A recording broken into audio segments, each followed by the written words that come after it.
Look at me with the good lighting for once. Hello, hello. So I know I'm not in front of my bookshelves. I'm outside because it's finally nice out in Boston because it's been raining like literally every day in July.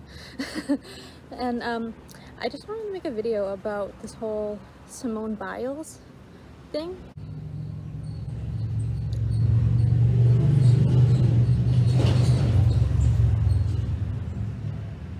It is so freaking loud. As I'm sure the whole world knows by now, Simone Biles stepped back from some of the Olympics last week.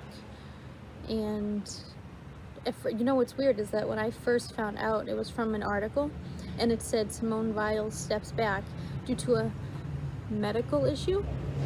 And I was like, oh no, what happened? Did she, get hurt? What happened? And then I found out that it was because of a mental health issue. And there's an ant. And I was like, seriously? Like, first of all, it's being reported as a medical issue? No. A mental health issue. It's different, but it's also the same. You know what I'm saying? But yeah, so that was just annoying. And then I've seen people who are like I don't know, just talking bad, about her for doing what she did. And I think that's so ridiculous, and I've seen so many people say like, if it really was a medical, issue and she dropped out, then everyone would feel bad. But because it's a mental health issue, then she's just a quitter and stuff. And I'm like, no, because I know from experience. I have been exactly where Simone is. Obviously not an Olympic gymnast. Obviously I've never been in the Olympics and I've never dealt with that. That's obviously enormous pressure and there's so much more to it, obviously. Like, so for her situation in a way is worse than mine was, but I have gotten to the point where I had to put my mental health before my career. And I also had to quit something that I loved, but I mentally could not do it. So basically a few years ago, it was kind of just like a build-up, honestly. A lot of things had happened in my life. I lost a lot of jobs and friends and all kinds of stuff. And it was when I was working for Disney, and long story short, the Disney store that I was working at the time closed. But I had the opportunity to go to a different Disney store nearby, and which was amazing. Like I couldn't believe I was one of the few who got to continue with the company, because everyone else at the store were either retiring or just not making magic anymore. And so I was one of three cast members who got to move on to another store. Now it's like eerily quiet. I don't like it being that quiet. But I think what happened was that the store, I loved the store that I worked at that was closing, and I think them closing was kind of just like the last straw for me mentally. And I had already been like, I was already like dealing with this like growing anxiety and depression and stuff, and then that store closing was just, that was it. Transferring to the new store was already like a bit of a rocky start, and it was just different. The cast members were, I loved everyone, but the cast members were different from who I was used to working with, and the store was completely different. It was a completely different type of store.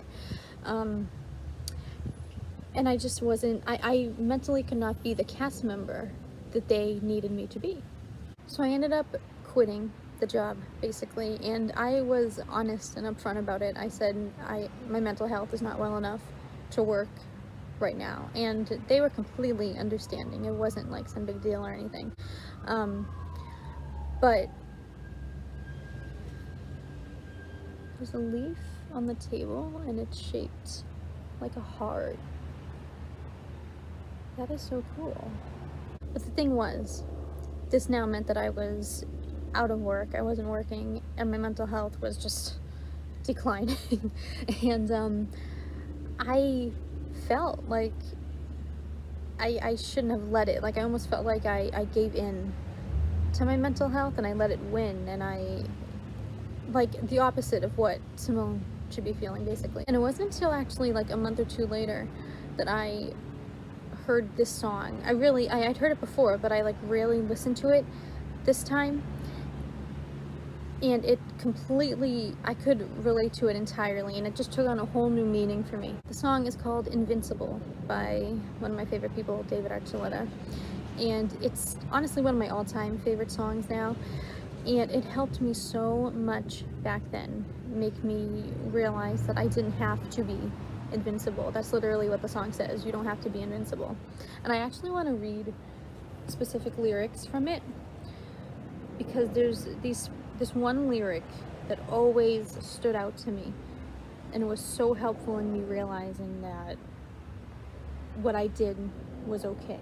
The lyric is, "You'll never know how strong you are till you're strong enough to let your armor fall." I freaking love that lyric.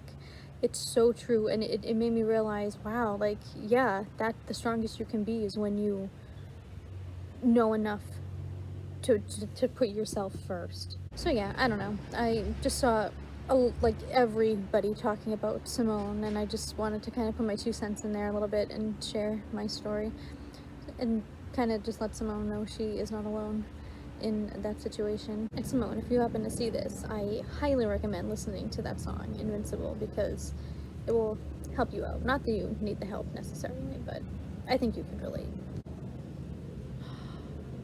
I don't know what that bug is.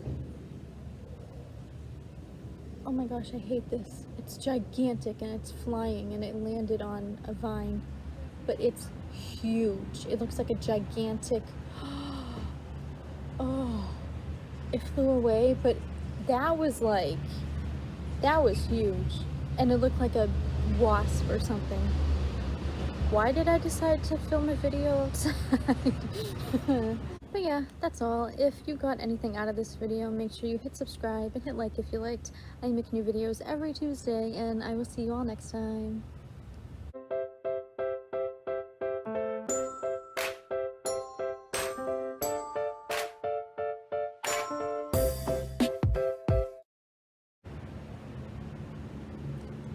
There's a freaking helicopter. There's cars going by. I'm so sorry.